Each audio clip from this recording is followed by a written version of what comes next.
The leader of the Cuban Revolution, Fidel Castro, took power in Cuba on January 1, 1959. At the invitation of the American Newspaper Publishers Association, Castro came to Washington and New York in April. Wherever the charismatic Castro went, he was followed by crowds of spectators. Those Americans liked Castro, and he liked them too. He often told his followers, "We have never met Americans like these. Until now, we have known them exclusively as robbers and colonialists." However, American President Dwight Eisenhower did not like his political plans either, because he was convinced that this revolution would harm the economy of the United States and their imperialist goals in Latin America. The heart of Castro's revolutionary program was agrarian reform. The corresponding laws were introduced in May 1959, and in June, the expropriation of American companies that, as colonial owners, owned large parts of Cuba began. Cubans have paid compensation to the United States, but American investors have complained that the compensation is not sufficient. The new Cuban agrarian law, which suited smaller farmers, limited land ownership to 40 hectares per person, with the land becoming state property. The economic and political relationship between the United States and Cuba has intensified. Cuba has set itself on expropriation again, and once more. Investors from the United States and their holdings of arable land, pastures, oil refineries, and hotels are under attack. As was already the case in Guatemala, the American United Fruit Company was also hit, which owned a lot of land in Cuba. Castro's government declared that it had expropriated about 110,000 hectares of land that were owned by the United Fruit Company. However, the Cubans had only one export product, sugar, and only one market for export, America. That is why the Cuban economy was very weak, and the United States knew this very well. In a speech delivered in front of 1,000 farmers, Castro threatened to carry out the expropriation of all sugar factories owned by Americans in the event that Congress reduced the import of Cuban sugar, the so-called sugar quota. Castro threatened that the entire ownership of the Yankees, even the nails in their shoes, would be subject to expropriation if they tried to force them to surrender due to hunger. However, that did not leave a big impression on Washington. The United States reduced the sugar quota to 0. After that, Cuba could no longer sell sugar to America, and thus an economic war broke out. Cuba urgently needed to find new markets for its sugar, and it succeeded in doing so. It managed to reach an agreement with the communist bloc on the other side of the Atlantic. The Soviet Union and China were ready to buy Cuban sugar. As American-Cuban relations deteriorated, the connection between Cuba and the Soviet Union became increasingly close. The Russians saw that a conflict had erupted between Castro and Washington, so they seized the opportunity to expand their influence in the Caribbean. The Russians offered to trade their oil for Cuban sugar. Fidel Castro considered it a good deal, and thus the first Soviet tanker loaded with crude oil arrived in Cuba. However, the American oil companies Esso and Texaco and the European company Shell did not want to refine Soviet crude oil. After the warning that bore no fruit, Castro expropriated the oil refineries, declared them Cuban state property, and then refined the crude oil, turning it into diesel and gasoline. The American National Security Council decided on March 10, 1959, at a secret meeting in the White House that they would have to find a way to establish another government in Cuba. Washington thus signaled the start of a secret war against Cuba. Eisenhower authorized the CIA to organize, finance, train, and equip Cuban exiles with the aim of undermining Castro's revolution.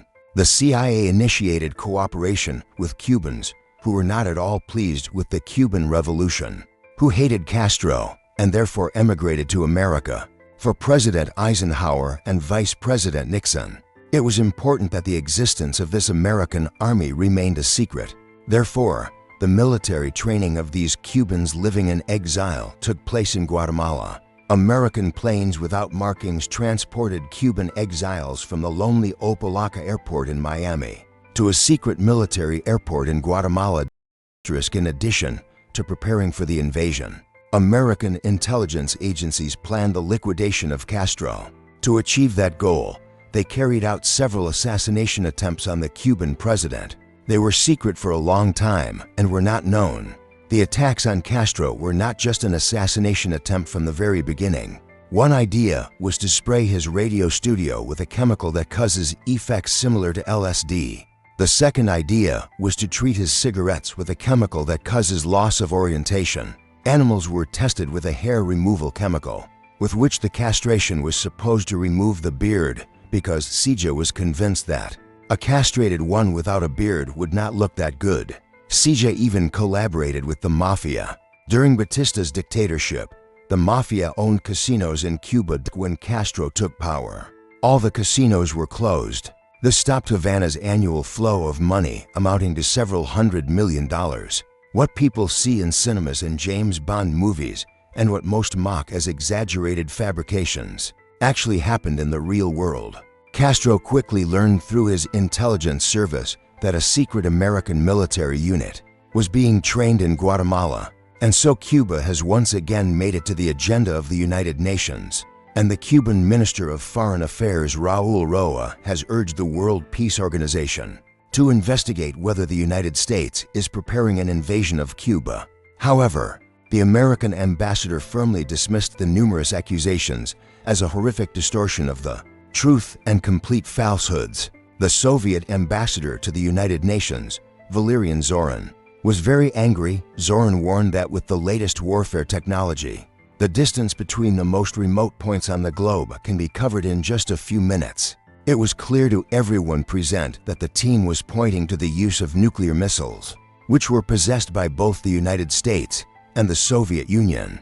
Since Cuba did not receive assistance from the United Nations, Fidel Castro declared a general mobilization due to the invasion. Thousands of Cuban militiamen were mobilized, who took positions in various parts of Havana in November 1960. Hospitals were instructed to provide beds and prepare equipment for emergencies so that they could care for the wounded. After Kennedy won the elections on November 9, 1960, on November 17th, that is, even before they moved into the White House, CIA Director Allen Dulles and his associate Richard Bissell first informed him about the existence of an army that the United States had assembled from Cubans in Guatemala. For days before the attack, on April 11, 1961, President Kennedy was asked at a regular weekly press conference what was happening with the invasion of Cuba. He replied that there would never be an intervention of the American military in Cuba. Around 1,400 Cubans who had been living in exile were transported by trucks from the mountains of Guatemala to the shores of Ragvi. The attack began on Saturday, April 15th, with the bombing of Cuba, while the fleet that will carry out the invasion was still sailing the sea. In Nicaragua, B-26 bombers, piloted by pilots paid with CIA money, took off. They began by bombing Cuban airports. Castro, who had long awaited the invasion of the great neighbor, was prepared. After the bombing, the invasion of ground troops followed, but for the exiled Cubans, it turned into a true disaster and an unequivocal victory for Castro. When the units that attacked Cuba stepped onto the shore of the Bay of Pigs on April 17th, the Cuban army discovered them and opened fire. The element of surprise was lost, and since the CIA did not destroy all of Castro's small fleet during the bombing, a Cuban plane attacked the mercenaries. It took off and sank a ship with ammunition, which was supposed to serve the attackers for the next 10 days. Thanks to this endeavor, the units that tried to carry out the invasion were left without enough ammunition. Sige was convinced that the Cuban people were dissatisfied and would support the invasion with a rebellion, but that assessment was also wrong. The attackers were defeated. The temporary Cuban government, formed by the CIA to replace Castro's government, and which was waiting in a wooden shack near the airport close to Miami, never made it to Cuba. When it became certain that Castro would defend himself against that attack, Kennedy ordered direct involvement of the American Air Force. On Wednesday, while American destroyers were searching the area and trying to find survivors, Kennedy sent 6 unmarked planes from the Essex carrier to support the B-6 bombers that took off again from Nicaragua with the aim of bombing Cuba. Due to yet another mistake, this time it was the neglect of the difference in time zones. The B-26 bombers arrived at their destinations an hour earlier than Kennedy's fighters, which would serve as their protection. Thus, the B-26 bombers entered unprotected into the Cuban defensive fire. 4 pilots were killed, and Castro was able to prove to the whole world with one of the corpses that the United States participated in the invasion. At that moment, no one could dispute the handwriting of the Americans. Kennedy held a press conference on April 21st, where he admitted that the United States had participated in the failed attempt to overthrow the government in Cuba. The attack on Cuba led by the United States resulted in an immediate conflict with the USSR. The Cuban Missile Crisis of October 1962 was a historically inevitable consequence of the events in the Bay of Pigs on November 4, 1961. Another secret meeting regarding Cuba was held at the White House. Robert Kennedy, the president's brother, still wanted to overthrow Castro. He proposed that the circumstances on the island continue to be heated by espionage, sabotage, and public unrest that will be led and carried out by the Cubans themselves. The operation was codenamed Mongoose. The actions of the United States against Cuba and the fact that NATO members simultaneously undermined the work of the United Nations led to serious consequences. The Soviet Union decided to equip Cuba with nuclear weapons. This dangerous decision by Moscow led to an immediate conflict between the United States and the Soviet Union, and thus to the brink of nuclear war. In his autobiography, the head of the Soviet government, Nikita Khrushchev, justifies this dangerous armament in the following way. Since there was a constant threat caused by American interference in the politics of that Caribbean island, that the question arose of what our policy would look like. That question constantly obsessed me. Everyone agreed that America would not leave Cuba alone if we did nothing to prevent it. One thought kept running through my mind over and over again. What would happen if we lost Cuba? If Cuba fell, the other Latin American countries would turn their backs on us, with the understanding that the Soviet Union, despite its power, was unable to help Cuba. On May 21, 1962, at a meeting of the political leadership in Moscow, it was decided that the best response was the deployment of medium-range tactical missiles. This plan was called Operation Anadyr. It was supposed to be carried out by the beginning of November and was a strict secret. While the United States was doing everything in its power to overthrow Castro, the Russians were arming Cuba.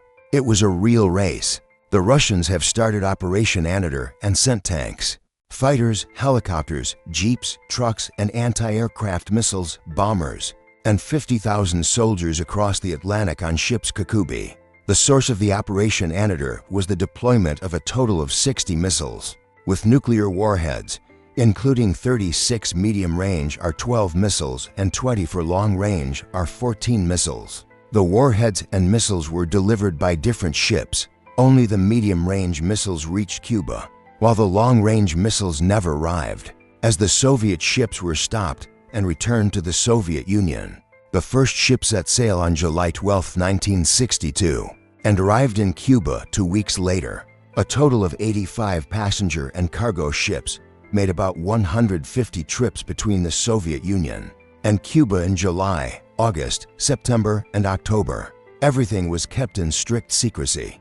On the first voyage, the ship captains and the squad commanders received a sealed envelope that they were allowed to open only after they arrived at the predetermined coordinates in the Atlantic Ocean. In the letters, there was an order to sail further to Cuba. The rockets had to be protected from possible sabotage when being deployed in Cuba, and therefore, large weapon systems were only delivered to Cuba starting in September.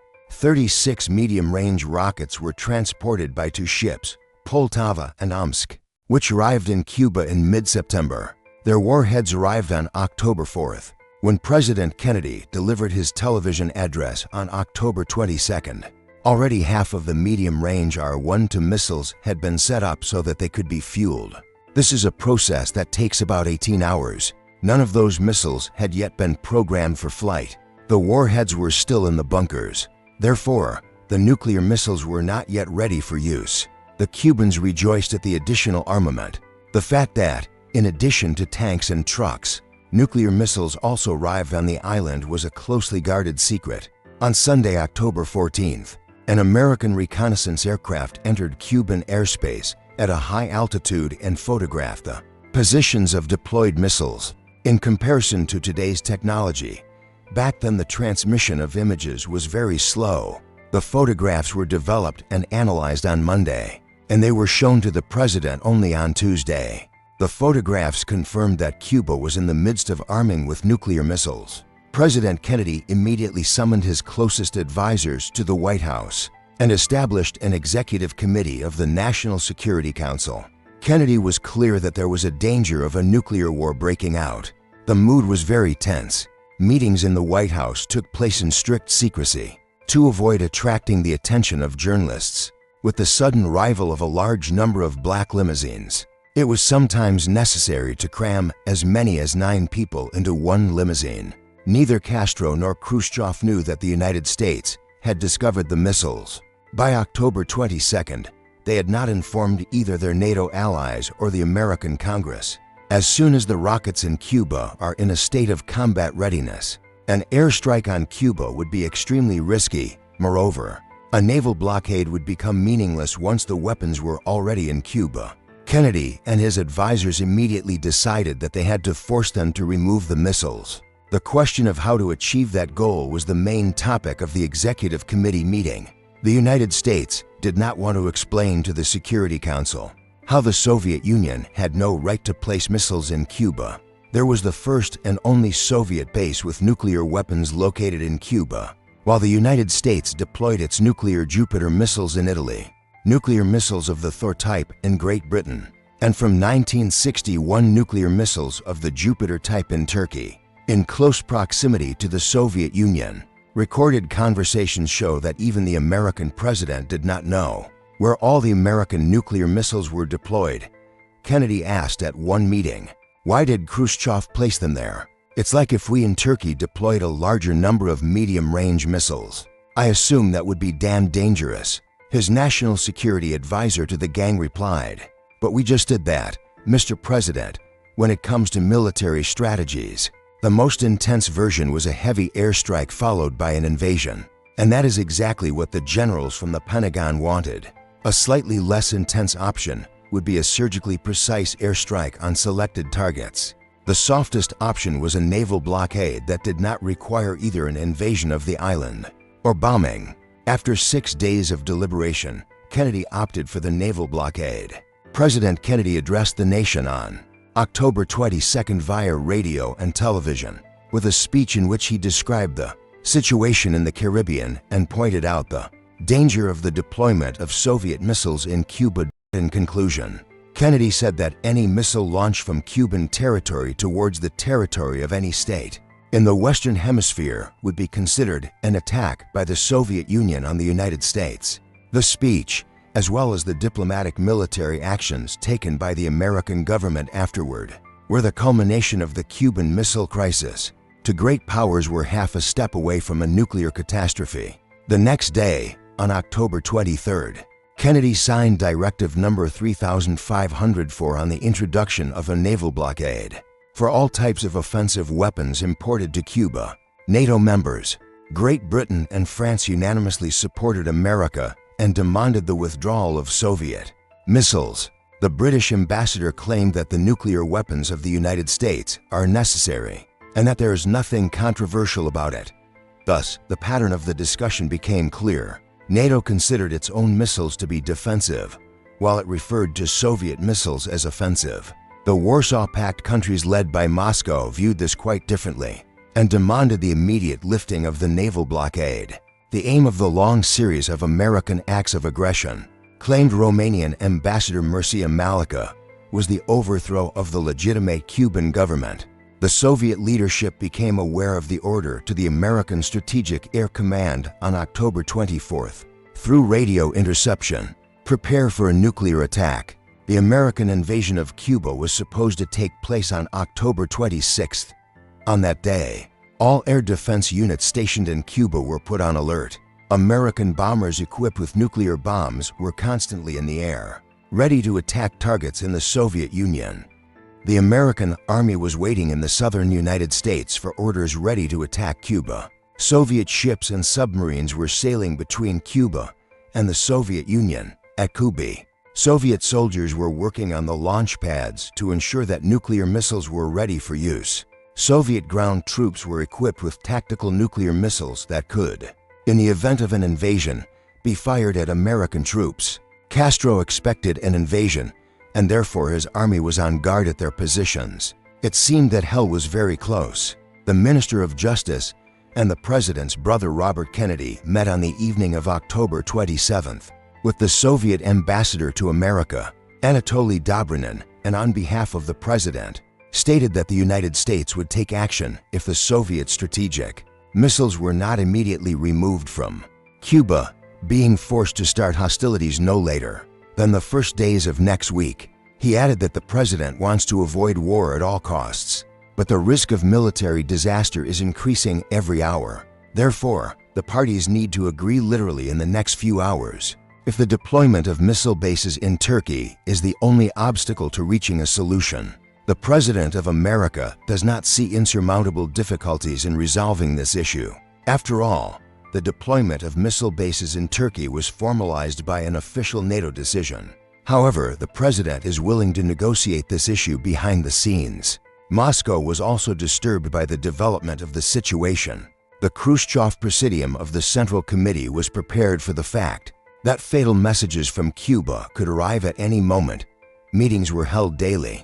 The situation was assessed, and various options were developed. Khrushchev, after receiving a message from Kennedy, decided to immediately give a positive response, especially since the American president guaranteed Cuba's security. In exchange for the withdrawal of missiles from Turkey, every minute was long.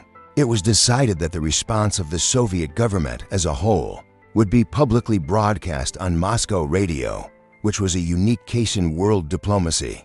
According to Khrushchev's words, the postponement would be equivalent to death. Finally, Pravda published Khrushchev's appeal to President Kennedy on October 28th, which concluded with the statement, "We agree to withdraw from the Cube those resources that you consider offensive.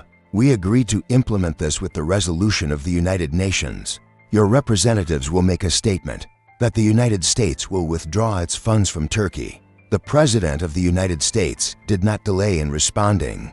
"I welcome your message and consider it an important contribution towards peace." And Cuba received the telegram on October 28th. Moscow explained that it must withdraw the missiles to prevent a flare-up of fire around the world, and thus the destruction of everything that the Cuban Revolution achieved. Castro was upset about the agreement reached by the Americans and the Russians, as he was in no way involved in it. The Soviet government received a decision on October 30th from the President of America to eliminate American missiles in Turkey, but without mentioning its connection to the Cuban events. This officially ended the Cuban Missile Crisis. Many books have been written about the Cuban crisis, especially after the fall of the Berlin Wall. It was the first topic that initiated Russian-American cooperation in the study of the Cold War, so almost everything is known about it and its course. What happened in this crisis had a significant, even fateful impact on the further development of events in the Soviet Union. Among other things, it was the most important reason for the later conspiracy and the removal of Khrushchev from all positions. It remains unclear how much of what happened was truly a surprise for both sides, and whether there were any security measures in place that had been activated in advance to prevent the event from spiraling out of control. The mysterious thing in this regard is the Penkovsky Affair, named after GRU Colonel Oleg Penkovsky, who was arrested on October 22nd for revealing highly classified Soviet secrets. On the day Kennedy announced the blockade of Cuba, in the West, Penkovsky was considered the most important spy they had ever had. Oleg Penkovsky was the one who informed the Americans that the USSR would not rely on intercontinental ballistic missiles during the Caribbean crisis.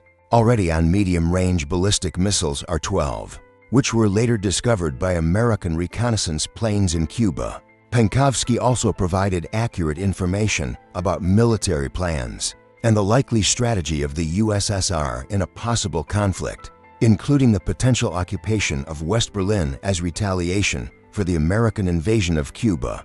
Ali he did not do it himself. It was believed that behind him stood the head of the KGB, General Ivan Serov, who also provided him with information. Other high-ranking officers like Marshal Biryuzov. They were fueled by Khrushchev's adventurism and unpredictable military bluffs that could draw the world into a great conflict. A very widespread version is that Marshal Biryuzov, then as the commander of the strategic armed forces under whose command the nuclear units were, was the one who did not want to take risks, and that he sent Penkovsky to deliver evidence to the Americans that Khrushchev was just bluffing.